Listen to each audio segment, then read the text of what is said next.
कहानी के शुरू में दिखाया जाता है कि कुछ लोग एक लड़की को पकड़कर ले जा रहे थे जिसका नाम मोरा था। वो एक डॉक्टर थी। तभी मोरा की नींद खुल जाती है। हमें पता चलता है कि वो एक सपना देख रही थी, मगर हैरानी की बात ये थी कि जो कुछ उसने अपने सपने में देखा था खुद को बंधा हुआ, वैसे ही असल जिंदगी में उसके हाथों पर निशान थे। फिर मोरा वहाँ पर पड़े हुए अखबार को देखती है जिसमें एक शिप के गायब होने की खबर लिखी थी। उसको गायब हुए 4 महीने हो गए थे। उस शिप का नाम प्रोमेथियस था, लेकिन आज तक ना तो उस शिप के बारे में कुछ पता चला था और ना ही उसमें सवार लोगों का। मोरा को वहाँ पर एक लेटर भी मिलता है जो उसके भाई का था। उसमें लिखा था कि मुझे जल्द आकर न्यूयॉर्क में मिलो। यहाँ पर हमें पता चलता है कि मोरा भी शिप में सवार अपने भाई के पास जा रही थी। जब ये अपने कमरे से बाहर आती है, सभी उस गायब हुए शिप के बारे में बात कर रहे थे। कोई कहता है कि वो डूब गया, कोई कहता है पता नहीं न जाने कहाँ गायब हो गया, तो किसी का कहना था कि उसे शायद किसी बुरी शक्ति ने निगल लिया। मोरा भी इसी शिप में बैठी सभी लोगों की बातें सुन रही थी। तभी उधर इन्हीं बातों के दौरान एक लड़का आता है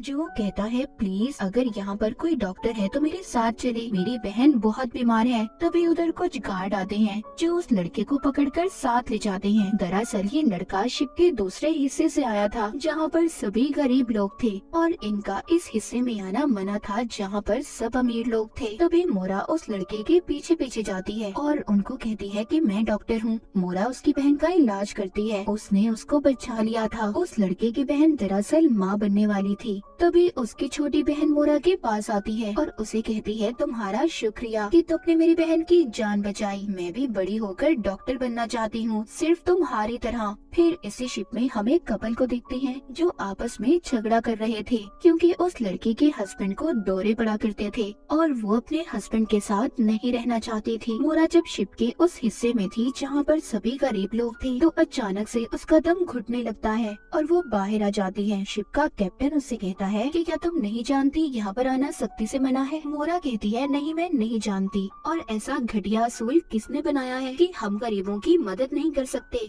तभी इनके पास 2 गार्ड आते हैं और इन्हें बताते हैं कि जल्दी हमें इस शिप को दूसरी साइड पर लेकर जाना होगा। इसी शिप में हम 2 और मुसाफिरों को देखते हैं जो दोनों भाई थे। जब ये इस शिप की डायरेक्शन को मुड़ता हुआ देखते हैं तो परेशान हो जाते हैं क्योंकि उन्हें लग रहा था कि शिप वापस जा रहा है। कोई भी दोबारा से वापस नहीं जाना चाहता था। जिसके बाद मोरा दोबारा से कैप्टन के पास जाती है जो बैठा शराब पी रहा था। मोरा उससे कहती है, क्या गायब हुआ शिप मिल गया है? कैप्टन कहता है, नहीं, पर हाँ हमें कुछ पता चला है उस शिप के बारे में। हो सकता है वो गायब हुआ शिप प्रोमेथियस ही हो, पर उसको गायब हुए 4 महीने हो चुके हैं और हम नहीं जानते कि उसमें सवार लोग जिंदा भी हैं या मर चुके हैं। कैप्टन मोरा से पूछता है, क्या उस शिप में तुम्हारा कोई अपना था? तो वो कहती है, नहीं। इसके बाद कैप्टन सभी मुसाफिरों को जमा करता है और बताता है कि हमें एक शिप के बारे में पता चला है। उसने हमारे पास मदद के लिए मैसेज भेजा है। हो सकता है कि वो इसी कंपनी का गायब हुआ शिप प्रोमेथियस ही हो, इसीलिए हम सब उसकी तरफ जा रहे हैं उसकी मदद करने के लिए। ये सुनकर सभी बहुत ज्यादा गुस्सा हो जाते हैं क्योंकि वो वक्त पर अमेरिका पहुंचना चाहते थे। ऊपर शिप की छत पर मौजूद मोरा और कैप्टन दोनों मिलकर जब बातें कर रहे थे तभी वो दूर एक शिप को देखते हैं। इनको ऐसा लग रहा था कि वो प्रोमेथियस ही होगा। सब मुसाफिर उसे देखकर डर जाते हैं। कैप्टन भी अपनी कंपनी में ये खबर भिजवा देता है कि प्रोमेथियस मिल गया है। फिर वो दूसरे लोगों से बात करता है और उन्हें कहता है कि हमें उस तरफ जाना होगा, पर दूसरा कैप्टन कहता है, नहीं नहीं, हमें वहाँ जाने में खतरा हो सकता है। मोरा कहती है, मैं भी आप लोगों के साथ जाना चाहती हूँ। हो सकता है कि वहाँ पर कोई बीमार हो जिसको डॉक्टर की जरूरत हो और मैं एक डॉक्टर हूँ। ये सब अब उस शिप पर जाने के लिए तैयार थे। तभी एक मुसाफिर कहता है कि समंदर कितना खामोश है, हवा रुक चुकी है, कुछ तो गड़बड़ है। वो डर जाता है और उस शिप पर जाने से मना कर देता है। कैप्टन उस आदमी को छोड़कर किसी और को अपने साथ ले जाता है। अब ये सब उस शिप पर पहुंच गए थे। जब वहाँ पर जाकर ये देखते हैं तो इन्हें कोई भी नहीं मिलता और जो उस शिप का कंट्रोल रूम था वो सारे का सारा टूटा हुआ था। ये डर जाते हैं और सोचते हैं कि अगर ये टूटा हुआ है तो हम लोगों को सिग्नल किसने भेजे, किसने हमें मदद के लिए मैसेज किया। तभी हम देखते हैं कि एक आदमी तैरता हुआ शिप में चढ़ जाता है। उधर शिप में कैप्टन और उसके साथी एक कीड़े का पीछा करते हुए एक कैबिनेट तक पहुंच गए थे जिसको कोई जोर जोर से खटखटा रहा था।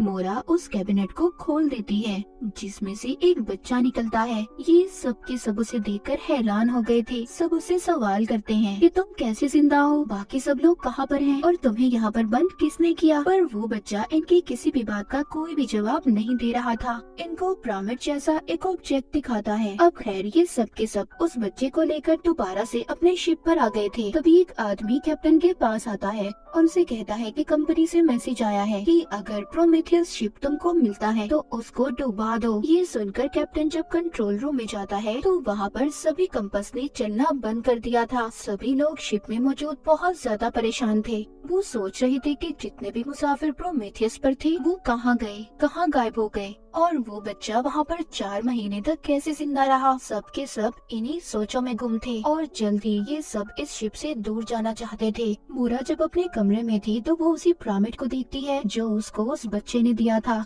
पर उसको कुछ भी समझ नहीं आता। ये उसको देखकर वहीं उसी जगह पर रख देती है। फिर वो उस बच्चे से पूछती है कि तुम वहाँ पर जिंदा कैसे थे और प्लीज मुझे बताओ कि बाकी के लोग कहाँ पर हैं। वो बच्चा उसकी किसी भी बात का कोई भी जवाब नहीं देता और उसको पिरामिड लाकर दे देता है। इसके बाद मोरा बाहर जाती है। वहाँ पर उसको वही अजीब आदमी मिलता है जिसको हमने देखा था कि वो शिप पर आ गया था। मोरा उससे पूछती है कि तुम कौन हो। वो कहता है कि मैं तुम्हारे साथ वाले कमरे में रहता हूँ। मोरा कहती है पर मैंने तुम्हें कभी नहीं देखा। वो आदमी उसको अपना नाम डैनियल बताता है और फिर वहाँ से चला गया था। कैप्टन मोरा से मिलने आता है और उससे पूछता है क्या तुम्हें बच्चे ने कुछ बताया। वो कहती है कि फिलहाल अभी तक तो कुछ नहीं बताया। फिर हम उसी मुसाफिर को देखते हैं जो अपनी बीवी के साथ झगड़ा कर रहा था। वो शिप में एक जापानीज लड़की के साथ खड़ा था और उस लड़की के साथ बातें कर रहा था। तभी वहाँ पर उस लड़की की माँ जाती है जो उसे अपने साथ ले गई थी। फिर वहाँ पर एक लेडी आती है जो उस आदमी से कहती है मुझे लगता है कि तुम ठीक नहीं हो, क्या मैं तुम्हारी कोई मदद कर सकती हूँ। तभी हम कैप्टन को देखते हैं जिसको शिप पर अपनी बेटी नजर आती है। ये उसका पीछा करते हुए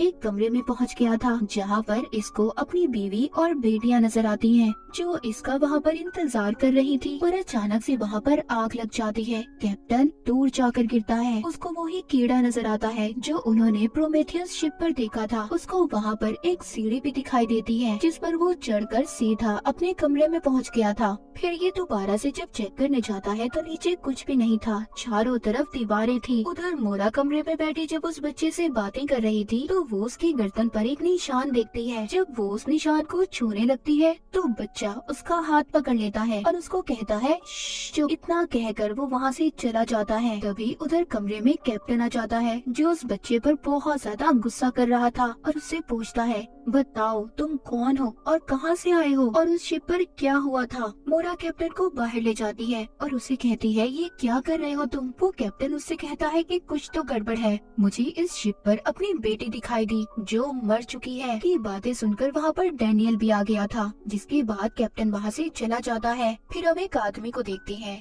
जो बगैर टिकट के शिप में आ गया था और गार्ड उसको ढूंढ रहा था। गार्ड ने अब उस आदमी को पकड़ लिया था। कैप्टन अब सभी मुसाफिरों को जमा करता है और उनसे कहता है कि हमें प्रोमेथियस शिप को दोबारा से अपने साथ वापस यूरोप लेकर जाना होगा क्योंकि हमारे पास इतना ज्यादा कोयला नहीं है कि हम प्रोमेथियस शिप को अपने साथ अमेरिका ले जाएं। ये सुनकर सभी मुसाफिर परेशान हो गए थे क्योंकि कोई भी वापस नहीं जाना चाहता था। कैप्टन जब शिप की छत पर था तो मोरा उससे आकर कहती है क्या तुम पागल हो गए हो कि तुमने ऐसा फैसला लिया। कैप्टन कहता है कि कहीं ना कहीं तो कुछ ना कुछ गड़बड़ है। कंपनी हमसे कुछ ना कुछ तो छुपा रही है और प्रोमेथियस को डुबाना चाहती है। फिर हम एक छोटी बच्ची को देखते हैं। उसको भी वही कीड़ा नजर आता है और वो उसका पीछा करते हुए बहुत आगे तक पहुंच गई थी। तभी वहाँ पर डैनियल आ जाता है और उसने उस कीड़े को उठाकर वापस से अपनी जेब में रख लिया था। ऐसा क्यों था और इसकी क्या वजह थी ये हमें कहानी में आगे जाकर पता चलेगा।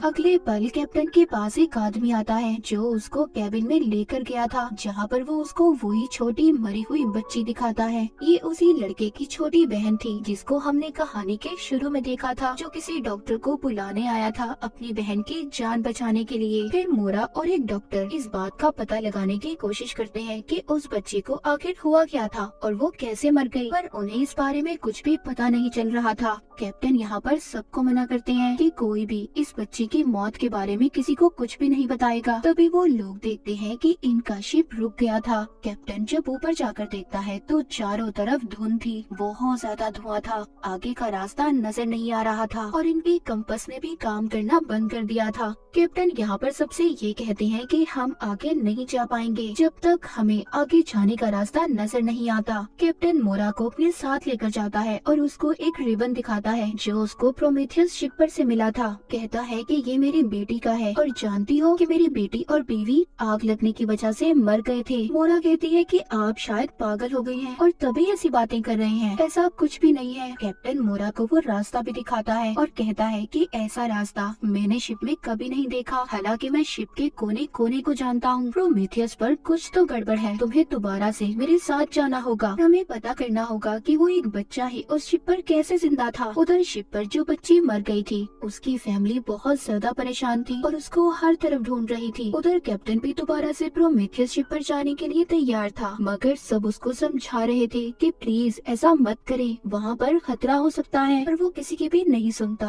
और मोरा को लेकर उस शिप के लिए निकल जाता है। शिप पर गार्ड उस फैमिली की बच्ची को भी बता देता है कि वो मर चुकी है। उसकी बहन उसकी लाश को उठाकर अपने हिस्से में ले आती है, जहाँ पर उसका भाई भी जब अपनी छोटी बहन को मरा हुआ देखता है तो बहुत ज्यादा गुस्सा करता है और गुस्से में शिप की खिड़कियों को भी तोड़ देता है। जब गार्ड बाहर आकर देखता है तो शिप में और भी बहुत से लोग थे जो मर चुके थे। उधर कैप्टन भी मोरा के साथ प्रोमेथियस शिप में चीजों को ढूंढ रहा था। उन्हें वहाँ की जमीन में वैसा ही खुफिया दरवाजा नजर आता है जैसा कैप्टन ने अपने कमरे में देखा था। मोरा जब चेक करने जाती है तो उसे वहाँ पर कुछ भी नहीं मिलता। इधर शिप में वो छोटा बच्चा पिरामिड को लेकर बेड के नीचे था। तभी वहाँ पर डैनियल आ जाता है। वो उससे पूछता है क्या तुम्हें वो मिला, जिस बात पर वो बच्चा ना में सर हिलाता है। इसका मतलब ये था कि डैनियल और वो छोटा बच्चा दोनों एक दूसरे को जानते थे, पर आपस में क्या लगते हैं ये अभी तक इस कहानी में नहीं पता चला। उधर शिप में मोरा और कैप्टन बर्नर को चेक कर रहे थे। उन्हें ऐसा लग रहा था कि शायद यहाँ के लोग जलकर मरे हों। इसी दौरान वहाँ पर कैप्टन को मुसाफिरों की लिस्ट मिलती है जिसको वो मोरा से छुपा लेता है और अपने पास रख लेता है। शिप में गार्ड सभी लोगों के पास जाता है और उन्हें कहता है कि हमारे लोग मर रहे हैं, हमें कुछ न कुछ करना होगा और सब में बंदूकें बांट देता है। कहता है हमें खुद ही शिप को चलाना होगा। फिर एक आदमी कैप्टन के पास आता है और उसे बताता है कि सब लोग बगावत पर उतर आए हैं, आपको जल्दी इस शिप को चलाना होगा। लेकिन इससे पहले कैप्टन कुछ करता, वहाँ पर सब लोग आ जाते हैं और कैप्टन को कैद कर लेते हैं। पर अचानक से इनका शिप गायब हो जाता है, ये लोग कहीं और आ गए थे। गार्ड उसी आदमी को अपने साथ ले जाता है जो बिना टिकट के शिप में आया था। उससे कहता है कि तुम्हें सभी मरे हुए लोगों की लाशों को पानी में फेंकना होगा। फिर वो कंट्रोल रूम में आता है और वहाँ पर बताता है कि प्रोमेथियस शिप गायब हो गया है। वो उसको बताते हैं कि प्रोमेथियस नहीं बल्कि हमारा शिप गायब हुआ है, हम नहीं जानते कि हम कहाँ पर आ गए हैं। वो आदमी उसको बताता है कि मुझे लगता है हम दोबारा से उसी जगह पर आ गए हैं जहाँ से हम 3 महीने पहले चले थे। फिर सभी वो गरीब लोग जिनके पास बंदूकें थी वो सभी अमीरों पर हमला कर देते हैं और उन्हें कहते हैं बताओ ये सब क्या हो रहा है, हमारे ही लोग क्यों मर रहे हैं। उन्हें एक आदमी आकर कहता है कि हमें कंपनी का एक मैसेज आया था जिन्होंने हमें कहा था कि प्रोमेथियस शिप को डुबा दो, पर जब से ये बच्चा हमारे शिप में आया है सबके सब लोग मर रहे हैं। उस छोटी बच्ची की माँ कहती है जो मर चुकी थी वो बच्चा एक शराब है, एक कर्ज है, उसको मरना होगा। सभी मुसाफिर बच्चे को मारने के लिए तैयार हो गए थे। बाहर वो आदमी जो लाशों को पानी में गिरा रहा था वो वहाँ से भागने की कोशिश करता है, पर गार्ड्स उस पर गोलियां चला देते हैं। उनमें से एक गोली उसके बाजू पर जाकर लगती है। उधर दूसरी तरफ कैप्टन को भी छुड़वा लिया जाता है। खैर वो सभी मुसाफिर जो बच्चे को मारना चाहते थे वो मोरा के पास जाते हैं और उसे कहते हैं कि बताओ हमें वो बच्चा कहाँ पर है, उसको हमें दे दो। ये मोरा के कमरे में जब उस बच्चे को तलाश करते हैं तो वो तो इन्हें कहीं पर भी नहीं मिलता और मोरा को भी उसी कमरे में बंद कर चले जाते हैं। पर तभी उसको बेड के नीचे से आवाज आती है। जब ये देखती है तो उधर बिल्कुल वैसा ही खुफिया दरवाजा था जैसा इसने कैप्टन के कमरे में देखा रहा था। जब वो उसको खोलती है तो वो बच्चा उसके अंदर छुपा हुआ था। फिर हम डैनियल को देखते हैं जो नीचे की तरफ जाकर जहाँ से शिप को चलाया जाता था एक डिवाइस को जोड़कर एक पैटर्न को हल करने की कोशिश कर रहा था। हम देख पाते हैं सभी मुसाफिर उस बच्चे की तलाश में थे। वो एक एक कमरे को चेक कर रहे थे। कैप्टन भी छुटकर एक खिड़की के रास्ते से बाहर आ गया था। मोरा जो उस बच्चे के साथ बंद थी वो दरवाजा खोलने की कोशिश करती है मगर वो नहीं खुल पाता। तभी वो बच्चा अपनी जेब से कीड़ा निकाल कर छोड़ता है जिसने दरवाजे को खोल दिया था। कि दोनों भी अब बाहर आ चुके थे और कैप्टन तक पहुंच जाते हैं। पर तभी वो गार्ड और बाकी मुसाफिर आकर कहते हैं कि हमें वो बच्चा चाहिए और कुछ नहीं। कैप्टन जब उनको रोकता है तो गार्ड उस पर गोली चला देता है और ये बच्चे को अपने साथ ले जाते हैं। वो बच्चे को शिप की छत पर ले गए थे। वहाँ पर वो बच्चे जिसकी मौत हुई थी उसकी माँ कहती है कि ये बच्चा श्रापित है, इसी की वजह से सब लोगों की मौत हुई है। मैंने अपनी बेटी को खोया है। ये हमारी आत्माओं को इकट्ठा कर रहा है। इसकी भोली सूरत देखकर इस पर बिल्कुल रहम मत करना। इसे उठाकर पानी में फेंक दो। तभी वहाँ पर कैप्टन और कुछ लोग आ जाते हैं जो वहाँ पर सभी लोगों को मारने लगते हैं। बच्चे को बचाने के चक्कर में सबकी वहाँ पर लड़ाई हो गई थी। मगर इसी बीच उस छोटी बच्ची की माँ जो मर चुकी थी वो उस बच्चे को उठाकर पानी में फेंक देती है। मोरा जब ऐसा करते उसे देखती है तो वो तो सहम गई थी। वहाँ पर अब बारिश भी होने लगी थी। अब उस बच्चे को तो मार दिया था।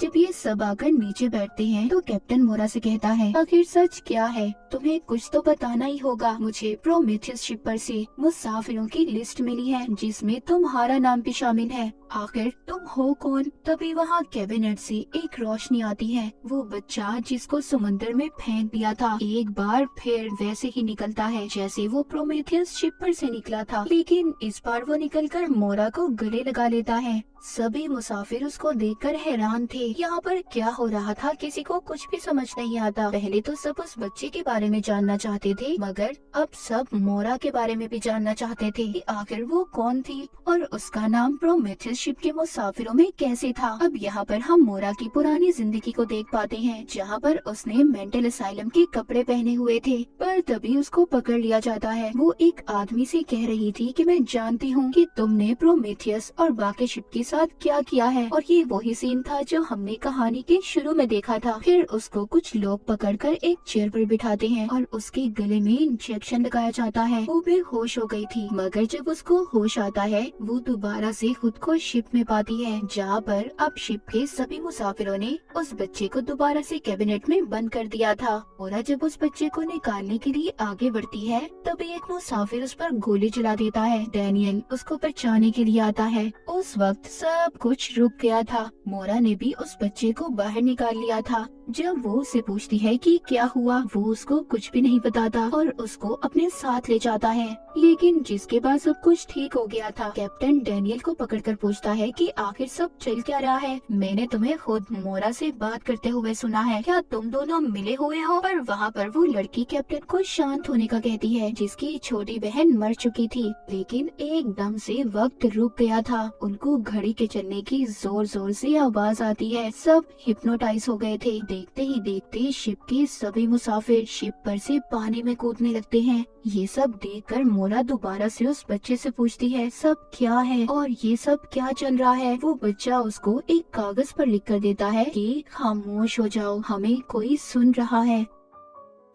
वो बच्चा मोरा के कान के पास आकर कहता है मैं बता सकता हूँ कि यहाँ पर क्या चल रहा है। अगर जानना चाहती हो तो तुम्हें क्रिएटर से मिलना होगा। अब ये क्रिएटर कौन था ये हमें आगे जाकर पता चलेगा। उधर शिप पर से बहुत से मुसाफिर पानी में कूदकर अपनी जान दे रहे थे। अब वो बच्चा उस कीड़े को एक जगह पर छोड़ता है और उसके पीछे जाता है। उसका पीछा मोरा भी करती है और उस जगह पर पहुंच गई थी जहां से इस साइलम के लोगों ने उसे पकड़ा था। डैनियल जब मोरा के कमरे में आता है तो उसको भी वही खुफिया दरवाजा नजर आता है जिसके रास्ते से मोरा उस बच्चे के पीछे गई थी। ये भी अपने रिमोट से उसे खोलकर वहीं तक पहुंच जाता है। जब डैनियल उस बच्चे से मिलता है तो वो उसको कहता है कि वो लोग हमें देख रहे हैं और मुझे पूरा यकीन है हम जल्द ही सच्चाई तक पहुंच जाएंगे। डैनियल उस बच्चे से कहता है कि तुम यहीं पर रुकना, अगर तुम शिप में वापस आए तो वो लोग तुम्हें ढूंढकर मार देंगे। शिप में सभी मुसाफिर खुद को बांध रहे थे क्योंकि वो हिप्नोटाइज होकर शिप से कूद रहे थे। डैनियल शिप के कंट्रोल रूम में जाता है और शिप को ठीक कर देता है, पर तभी एक आदमी ने उस पर हमला कर दिया था। डैनियल के पास जो रिमोट था उसको दबाकर उस आदमी को बेहोश कर देता है। उधर मोरा असाइलम में थी। ये वहाँ पर उस कमरे में जाती है जिसका नंबर 1011 था और इसी नंबर के कमरे में मोरा शिप में भी थी। ऐसा लग रहा था कि सब कुछ एक दूसरे से जुड़ा हुआ है। तभी वो एक बूढ़े आदमी को देखती है और उससे पूछती है मेरा भाई कहाँ पर है, लेकिन उसको कुछ लोग पकड़कर इंजेक्शन लगा देते हैं, जिसके बाद मोरा शिप में जागती है। वहाँ पर जाकर उसको कैप्टन पकड़ लेता है और उससे पूछता है कि बताओ तुम कौन हो और जो भी कुछ इस शिप में हमारे साथ हो रहा है वो क्यों हो रहा है। मोरा कैप्टन को बताती है कि मैं इस शिप के मालिक की बेटी हूँ। मेरे डैड ने ये शिप सिर्फ एक्सपेरिमेंट तजुर्बों के लिए बनाए थे। मुझे 4 महीने पहले मेरे भाई का लेटर मिला था जो मुझसे मिलना चाहता है, पर हम लोग नहीं मिल पाए। उसने मुझे प्रोमेथियस का राज बताना था। हम यहाँ पर जो कुछ भी देख रहे हैं सिर्फ हमारे ख्यालों की दुनिया है। तुम इसको नकली दुनिया कह सकते हो। हम एक ऐसी दुनिया में फंस गए हैं जहाँ से निकलना बहुत मुश्किल है। तभी वो एक कीड़े को देखती है जिसे वो पकड़ लेती है और पकड़कर ये उसका पीछा करते हैं। ये जंगल में पहुँच गए थे, मतलब कि अपने ख्यालों की दुनिया में, जहाँ पर कैप्टन को अपना घर नजर आता है और सोचता है कि ये शिप में कैसे आया। वहीं पर शिप में हम शिप के ऑफिसर को देखते हैं जिसके पास वैसा ही रिमोट था जैसा डैनियल के पास था। कुछ देर के बाद कैप्टन और मोरा भी दोबारा से शिप में आ गए थे। दोनों बहुत ज्यादा परेशान थे। मोरा कैप्टन को बताती है कि मैं एक मेंटल असाइलम की डॉक्टर थी, पर मेरी यादाश्त को मिटा दिया गया। मुझे तो ये भी याद नहीं कि मैं प्रोमेथियस शिप पर गई थी। तभी कैप्टन उसको लेटर दिखाता है। वो बताता है कि मैं प्रोमेथियस शिप पर खुद एक कैप्टन था, पर वो भी नहीं जानता था कि वो उस शिप पर कैसे कैप्टन था। शिप पर डैनियल ने भी अपने रिमोट से सब कुछ ठीक कर दिया था, जिससे वहाँ पर जितने भी मुसाफिर थे अब शिप पर से कूदना बंद हो गए थे। सब बचे हुए मुसाफिर शिप के ऊपर आते हैं। वहाँ पर शिप का ऑफिसर आया था। वो कहता है कि हमें शिप को डुबाने का कहा गया है। डैनियल आकर सबको बताता है, प्रोमेथियस को नहीं बल्कि इस शिप को। कंपनी के लोग इस शिप को खत्म करना चाहते हैं, डुबाना चाहते हैं। फिर हम उस बड़े आदमी को देखते हैं जिसको मोरा ने भी देखा था। उसके पास एक आदमी आता है जो उसे कहता है कि शिप से मैसेज मिला है। वो सुनकर कहता है मैं जानता हूँ,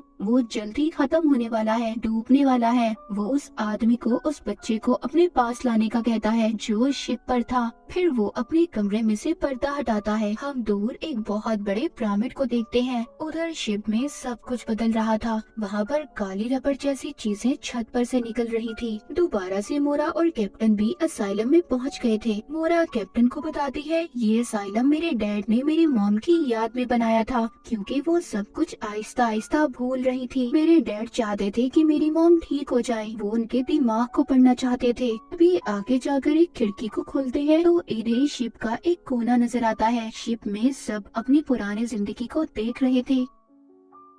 शिप का ऑफिसर खुद को उसी कैबिनेट में बंद कर लेता है जहाँ पर बच्चा बंद था। उसमें से तेज रोशनी बाहर आने लगी थी। असाइलम में मोरा कैप्टन को बताती है कि उसे उस बच्चे ने बताया था कि किसी ने हम पर नजर रखी हुई है। अगर हम सच्चाई तक पहुँचना चाहते हैं तो हमें अपने क्रिएटर तक पहुँचना होगा। शिप में मरी हुई बच्ची की बहन भी अपनी पुरानी जिंदगी को देख पा रही थी, जिसे वो देखकर बहुत ज्यादा डर जाती है। शिप अब खुद से दोबारा से चलने लगी थी। ये सब लोग जब उसके मैनुअल को चेक करते हैं तो उसमें सिर्फ एक ही बात लिखी हुई थी कि शिप की सच्चाई आने से पहले उन पर कॉफी का असर शुरू हो जाएगा। बात शायद एक पहेली जैसी थी। शिप का ऑफिसर उस बड़े आदमी के पास पहुंच गया था, मतलब ये भी उस आदमी के साथ मिला हुआ था। बूढ़ा आदमी कहता है कि उस बच्चे को तुम्हें मेरे पास लाना होगा क्योंकि उसके पास पिरामिड है और शिप में मौजूद जितने भी लोग हैं जल्द ही अपने ख्यालों की दुनिया में खोकर गुम हो जाएंगे। शिप का नामो निशान शान मिट जाएगा। उधर असाइलम में मोरा जब कैप्टन के साथ थी तो वो उन्हीं काली चीजों को जमीन से निकलता हुआ देखती है। जब वो उन्हें हाथ लगाने की कोशिश करती है, डैनियल आकर उसे पकड़ लेता है और कहता है, क्या तुम मुझे जानती हो? तुम्हें मेरे बारे में याद है? जब कैप्टन उसको रोकता है तो वो कैप्टन को अपने रिमोट से दूसरी दुनिया में भेज देता है, जहाँ पर उसने अपनी बीवी और बेटी को जलते देखा था। पर मोरा डैनियल की बातों पर यकीन नहीं करती, उसको एक कमरे में बंद कर देती है। वो बाहर आकर अपने हाथों से बंदूक को जब फेंकती है तभी उसे दीवार महसूस होती है। अब उसे समझ आ गई थी कि सब कुछ शिप में मौजूद है। कैप्टन दोबारा से प्रोमेथियस शिप पर पहुंच गया था, जहां पर वो उस जैसी और भी शिप देखता है। हम मोरा और डैनियल की पुरानी जिंदगी के बारे में जान पाते हैं। दरअसल मोरा डैनियल की बीवी थी। अब डैनियल जब अपने ख्यालों की दुनिया से बाहर आता है तो मोरा से अपने रिमोट का पूछता है। मोरा उसको कुछ भी नहीं बताती।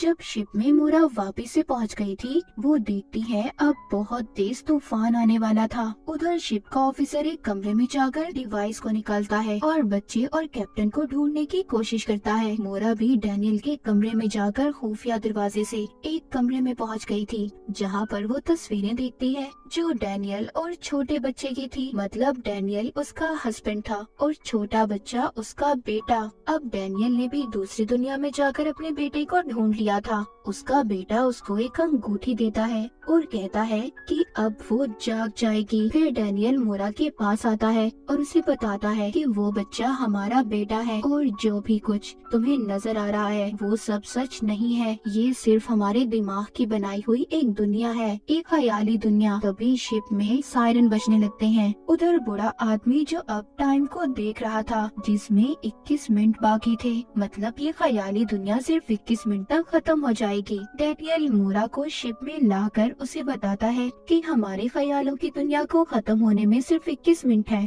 जिसके बाद सब खत्म हो जाएगा, मगर हम इसको एक कोड की मदद से सुलझा सकते हैं, जिसका पता सिर्फ तुम जानती हो। पर मोरा को तो कुछ भी याद नहीं था कि कोड क्या है। वो डैनियल को अपने लॉकेट से एक चाबी निकाल कर देती है। कहती है कि शायद सिर्फ ये एक चाबी है जिससे वो कोड खोल सकता है। वो एक कमरे में जाकर डिवाइस को जोड़ने लगता है और कहता है, मोरा ये सब अगर ठीक भी हो गया तो दोबारा से ये चक्कर शुरू हो जाएगा इस नकली दुनिया का, और ये मेरे साथ बहुत बार हो चुका है। तभी तो कोई भी शिप अपनी मंजिल तक नहीं पहुंच पाता। अब शिप के अंदर तूफान की वजह से सब कुछ टूट रहा था, जिसमें दबकर लोग मर रहे थे। तूफान की वजह से शिप में पानी आने लगता है। बहुत से लोग उस पानी में डूबकर मर जाते हैं।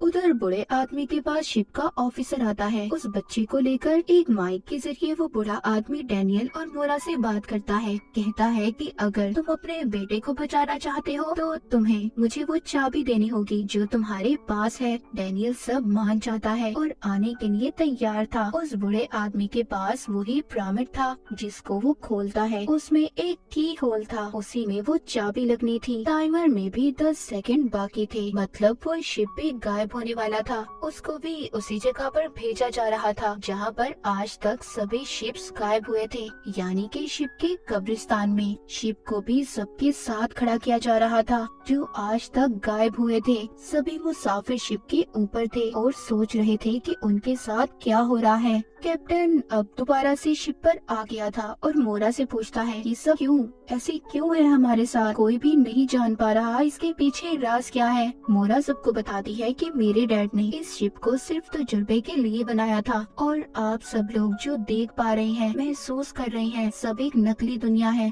और कुछ भी नहीं। वो कहती है, मेरी यादाश्त को मिटा दिया गया है, मेरे पास सिर्फ एक चाबी है और अगर हम यहाँ से निकल जाते हैं तो मैं याद करने की कोशिश जरूर करूँगी। उधर दूसरी तरफ वो बूढ़ा आदमी मोरा के बेटे को एक कमरे में लेकर जाता है और यहाँ पर पता चलता है कि वो बड़ा आदमी कोई और नहीं बल्कि मोरा के डैड थे। उसके बेटे को यहाँ पर वो एक थ्योरी के बारे में बताते हैं। कहते हैं कि कुछ लोग तूफान में फंसकर अपनी पुरानी चीजों को ही याद करते रहे। तुम्हारी मॉम इस चीज के बारे में जानना चाहती थी, जिसको समझकर उसकी जिंदगी तहस नहस हो गई। क्योंकि थ्योरी के मुताबिक आप जिस जिंदगी में हो वो आपकी असल जिंदगी नहीं होती, बल्कि एक नकली दुनिया, ख्यालों की दुनिया होती है। हर एक इंसान को कोई ना कोई कंट्रोल करता है। जैसे हम सबको गॉड कंट्रोल कर रहे हैं, हम उनके सभी एक खिलौने हैं। ये दुनिया तुम्हारे लिए सिर्फ एक गुड़िया का घर है जिसको तुम्हारी मॉम ने बनाया है और उसकी चाबी तुम्हारी मॉम के पास है। उधर शिप में दिखाया जाता है सभी मुसाफिर एक दूसरे के पुरानी जिंदगी में पहुंच गए थे, मगर कुछ देर के बाद दोबारा से शिप में आ जाते हैं।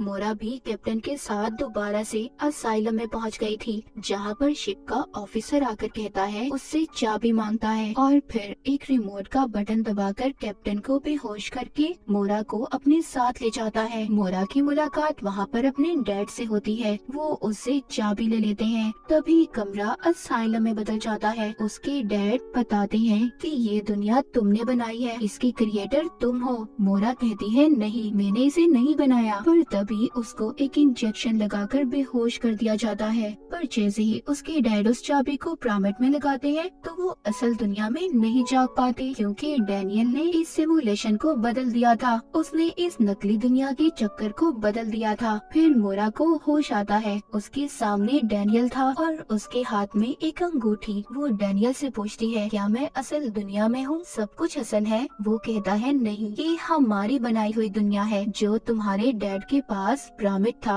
अब उसका कुछ भी नहीं है। वो उसको नया पिरामिड दिखाता है जिसका कोड अब मोरा की पहनी हुई अंगूठी में था। डैनियल बताता है कि मोरा, इन सब चीजों को कोई और नहीं बल्कि तुम्हारा भाई कंट्रोल कर रहा है और तुम्हारे डैड भी हमारी तरह इसी दुनिया में फंसे हुए हैं। इसीलिए मोरा, इससे पहले तुम्हारे भाई को सब पता चले तुम्हें अपनी असल जिंदगी में जागना होगा। जब मोरा अपनी अंगूठी उस पिरामिड में डालती है तो वो असल दुनिया में जाग जाती है। वो देखती है उसके साथ सब लोगों के सर पर मशीन है। मोरा जब बाहर देखती है तो उसको एक स्पेसशिप नजर आता है। उसको वहाँ पर एक मैसेज मिलता है जिसमें उसे बताया जा रहा था कि ये प्रोजेक्ट प्रोमेथियस है। इसमें भी उतने ही मुसाफिर हैं जितने शिप पर थे। उसको प्रेजेंट डेट भी लिखी हुई नजर आती है जिसमें उसका भाई कहता है, हेलो सिस्टर, तुम्हारा असल दुनिया में स्वागत है। इसी सीन के साथ 1899 का फर्स्ट सीजन यहीं पर खत्म हो जाता है।